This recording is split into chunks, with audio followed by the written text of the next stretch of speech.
बिस्मिल्लाहिर्रहमानिर्रहीम। जिस टॉपिक की मैं आपसे बात करने वाला हूं इसका नाम है एंट्रोपी। एंट्रोपी बेसिकली हम कहते हैं डिसऑर्डरनेस ऑफ ए सिस्टम, किसी सिस्टम की बेतरतीबी। डिसऑर्डरनेस का मतलब होता है बेतरतीबी। सो बी केयरफुल। मैं आपसे बेतरतीबी की बात कर रहा हूं, मैं आपसे मैसअप की बात नहीं कर रहा।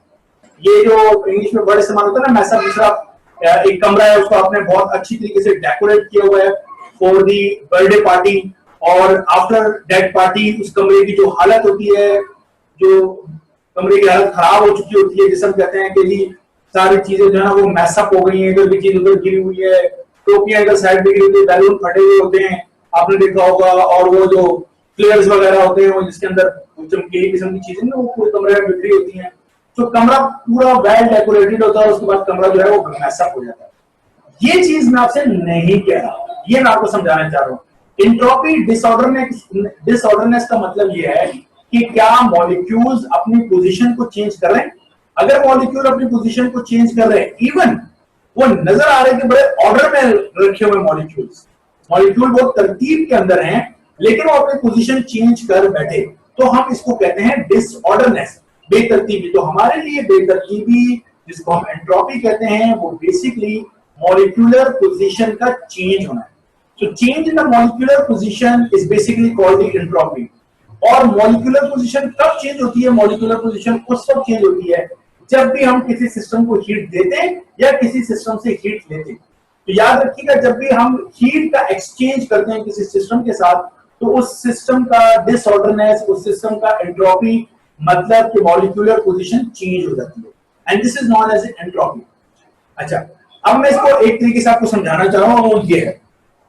फर्स्ट करते हैं कि मेरे पास कुछ इस तरीके से एक सर्कल है, एक स्क्वायर है, फिर सर्कल है, फिर एक स्क्वायर है, फिर सर्कल है, फिर एक स्क्वायर है। ये मॉलिक्यूलर पोजीशन है, और कुछ टाइम के बाद मेरे पास मॉलिक्यूलर पोजीशन कुछ इस किस्म की हो गई। देखिए अब जो मैं बना रहा हूं, circle square circle square square and circle. तो ये दो थे मेरे पास, ये दो, और यहां पे आप देख सकते हैं इन दो को। तो इन दोनों ने अपनी पोजीशन चेंज की है, यानी सर्कल स्क्वायर था लेकिन स्क्वायर इधर आ गया, सर्कल इधर चले गए, तो इन दोनों ने अपनी पोजीशन चेंज कर दी। Even if they are looks like they are well in order, but they are not in order, they are now known as a disorder. Okay, and this disorderness change in the molecular position is called entropy. मेरा ख्याल है यहां तक आपको मेरी बात समझ में आ गई होगी कि मैं मॉलिक्यूलर पोजीशन के चेंज होने को क्या कह रहा हूं? एंट्रोपी कह रहा हूं, राइट? अच्छा, अब बात यह है कि हम एक इस तरीके से सपोज कर लेते हैं कि देखिए, अगर मेरे पास एक चेयर हो और मैं अपनी चेयर में बैठा हूं, एक फिक्स, मुझे आपने छोटी सी जगह दी हुई है, तो मैं उस छोटी सी जगह पे हूं, ना मैं इस तरफ जा सकता हूं ना मैं इस तरफ जा सकता हूं। तो मैं जितनी आप मेरी पोजीशन को फिक्स करेंगे, तो पोजीशन को फिक्स करने के लिए जो अल्टरनेटिव लफ्ज आप इस्तेमाल कर सकते हैं वो है लोकेलाइजेशन। तो मैं आपसे कहूंगा, जितना आप मुझे लोकेलाइज करेंगे, फिक्स करेंगे, उतना मैं इधर इधर मूव नहीं कर सकता। तो जितना मुझे फिक्स करेंगे, जितना मुझे लोकेलाइज करेंगे, उतना मेरा डिसऑर्डरनेस कम होगा, उतनी बेतरतीबी मुझ में कम आएगी, क्योंकि मैं मूव नहीं कर सकता। लेकिन अगर आप मुझे मूव करने की इजाजत दें, मुझे आप स्पेस दें, जगह दें, यानी मेरी लोकेलाइजेशन को कम करें। लोकेलाइजेशन कम करने का मतलब है कि मैं अपनी पोजीशन को चेंज कर सकता हूं। तो मैं अपनी पोजीशन चेंज करके इस तरफ भी जा सकता हूं, और मैं अपनी पोजीशन चेंज करके इस तरफ भी आ सकता हूं। तो अगर मैं अपनी पोजीशन को चेंज कर रहा हूं, तो मेरी लोकेलाइजेशन क्या हुई? मेरी लोकेलाइजेशन कम हुई। तो अगर मेरी लोकेलाइजेशन कम है, यानी मैं ज्यादा मूव कर रहा हूं, तो इसका मतलब है कि मेरी बेतरतीबी क्या है? बढ़ गई है। बात समझ में आ रही है? तो जितना आप मुझे लोकेलाइज करेंगे, फिक्स करेंगे, उतनी डिसऑर्डरनेस कम। जितनी लोकेलाइजेशन ज्यादा, डिसऑर्डरनेस कम। जितनी लोकेलाइजेशन कम, मतलब मैं मूव कर सकता हूं, उतना एंट्रोपी ज्यादा हो जाएगी। तो लोकेलाइजेशन और एंट्रोपी ये दोनों एक दूसरे के इनवर्सली काम करते हैं। यही बात समझ में आ रही है आप लोगों के? तो मेरा ख्याल है कि लोकेलाइजेशन का एंट्रोपी के साथ रिलेशन आपको समझ में आ गया होगा। अब अगर आप इस डेफिनेशन के ऊपर आए, तो मैंने कहा है कि डिग्री ऑफ लोकलाइजेशन, मैंने आपसे कहा है कि डिग्री ऑफ लोकलाइजेशन मतलब लोकलाइजेशन कितनी है। डिग्री ऑफ लोकलाइजेशन का मतलब है कि लोकलाइजेशन कितनी है, कितना मॉलिक्यूल फिक्स है या कितना मॉलिक्यूल फिक्स नहीं है। This is degree of localization. तो अगर जितना मॉलिक्यूल फिक्स है, लोकलाइजेशन ज्यादा है, डिग्री ऑफ लोकलाइजेशन का ज्यादा होने का मतलब मॉलिक्यूल फिक्स है, और डिग्री ऑफ लोकलाइजेशन कम होने का मतलब मॉलिक्यूल ज्यादा मूव कर सकता है।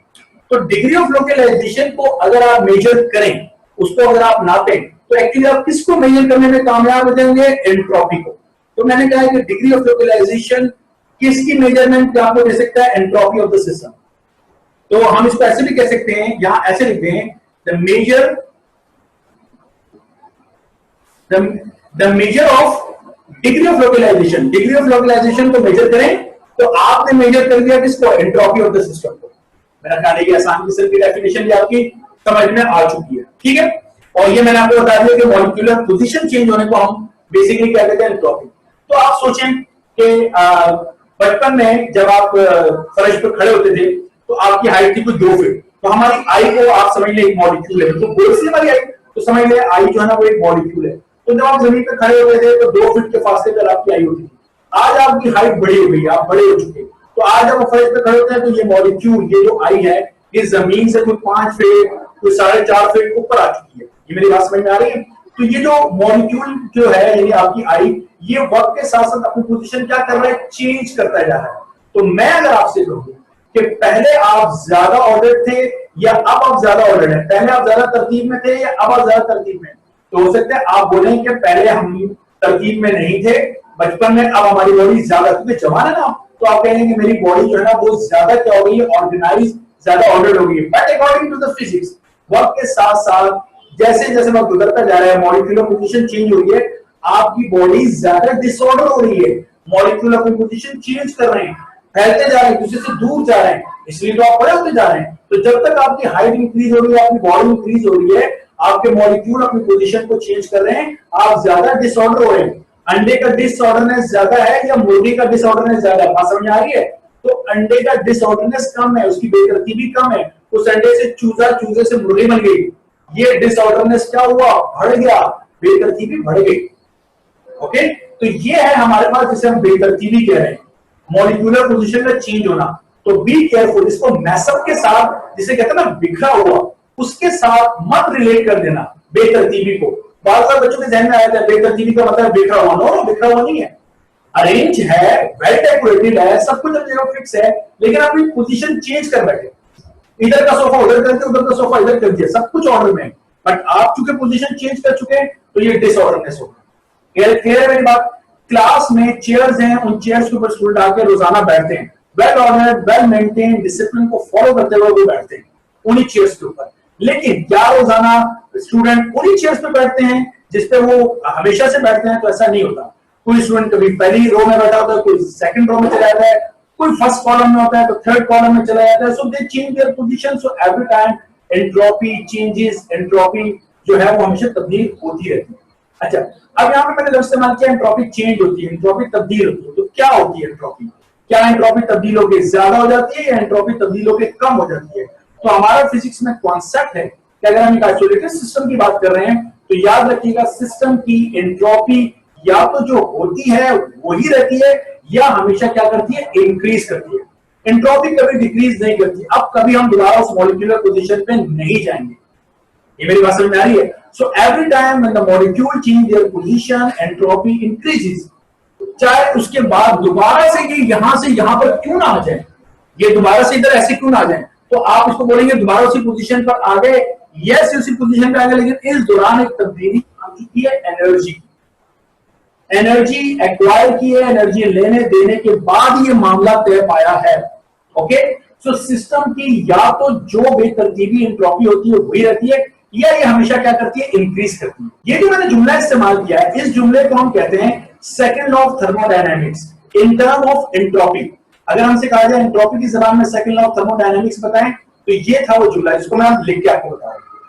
अब देखो, हम कह रहे हैं कि सेकंड लॉ ऑफ थर्मोडायनेमिक्स को हम बयान कर रहे हैं एंट्रोपी की जबान में। तो second law of thermodynamics entropy की जबान में किस तरह हम कहते हैं, ये स्टेटमेंट है, हम कहते हैं किसी आइसोलेटेड सिस्टम का, या तो एंट्रोपी जो है हमेशा वही रहेगी, या हमेशा क्या करेगी, इंक्रीज करेगी, बट नेवर डिक्रीजेस, कम कभी नहीं होगी। This is called second law of thermodynamics in term of entropy. सही है, ये भी एग्जाम में कभी पूछ लेता है। आप देखिएगा, मैंने आपसे पहले भी कहा हुआ है कि मैंने एक वीडियो बनाई हुई है जिसमें जो प्लेलिस्ट है उसका नाम है how to prepare for exam. उसके अंदर मैंने स्टडी पेपर डिस्कस किया है, all time evergreen study paper for Sindh board. Sindh board का मतलब है Sindh board, Karachi board, Jamshedpur, Hyderabad, Larkana, what जितने भी बोर्ड है सबके लिए वही एप्लीकेबल है, पूरे सिंध के लिए वही पेपर एप्लीकेबल है। जिसके अंदर हमने क्या डिस्कस किया हुआ है कि कोई भी टॉपिक एग्जाम में किस तरह डिफरेंट वर्डिंग के साथ एग्जाम में आ सकता है, तो उसको देखना बहुत जरूरी है। तो उसमें चैप्टर हीट में एंट्रोपी को जरूर देखिएगा, ठीक है।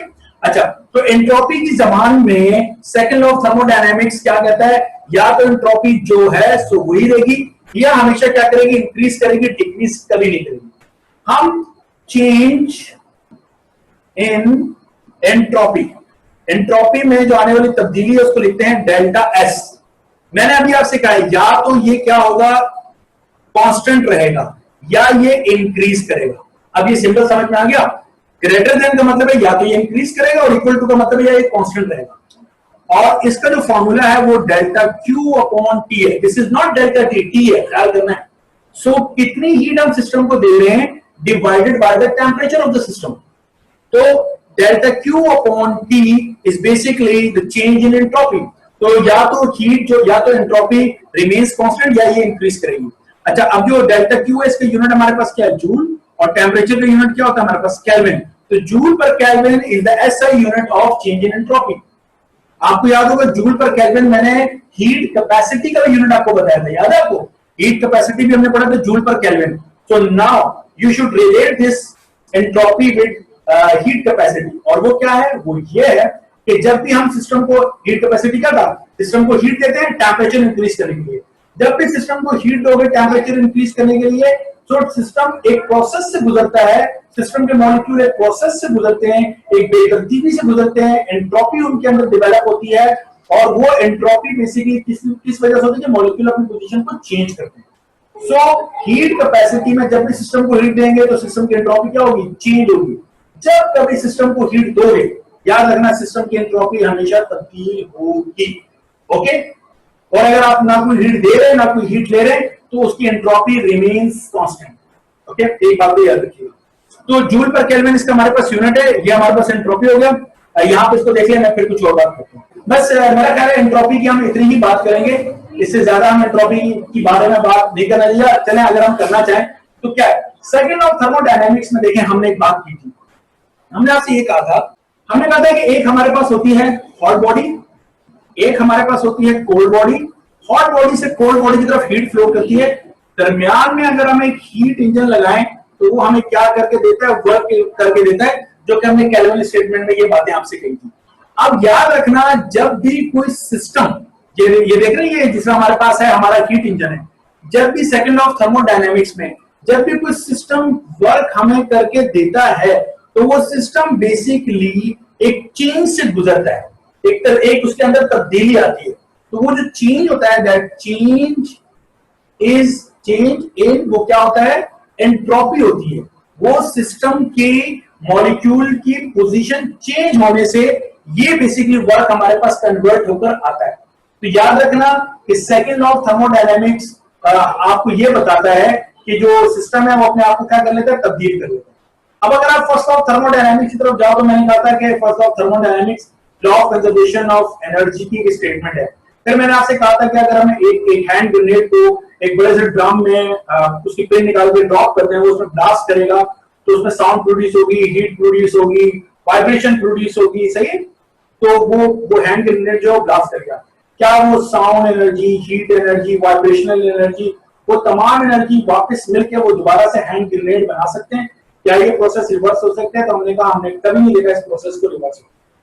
क्यों? क्योंकि सिस्टम जब भी किसी एक स्टेट से किसी दूसरी स्टेट की तरफ जाता है तो उसमें एक बेतरतीबी आ जाती है, उसमें एंट्रोपी आ जाती है। ये मेरी बात समझ आ रही है? तो हमारा जो हमारी हीट है, इनफैक्ट वो किसी एक डायरेक्शन में आपको फ्लो होती हुई नजर आ रही है, और जब वो फ्लो होती हुई नजर आ रही है तो ड्यूरिंग दैट फ्लो सिस्टम जो है वो एंट्रोपी से गुजरता है और जब हम इस प्रोसेस को रिवर्स करते हैं तो स्टिल मॉलिक्यूल जो है वो एंट्रोपी से गुजर रहे होते हैं, वो अपने आप को वापस वो एंट्रोपी रिड्यूस नहीं होती। यही वजह है कि जब वर्क डन हमें मिल जाता है तो सिस्टम चेंज हो चुका होता है। ये मेरी बात समझ में आ रही है?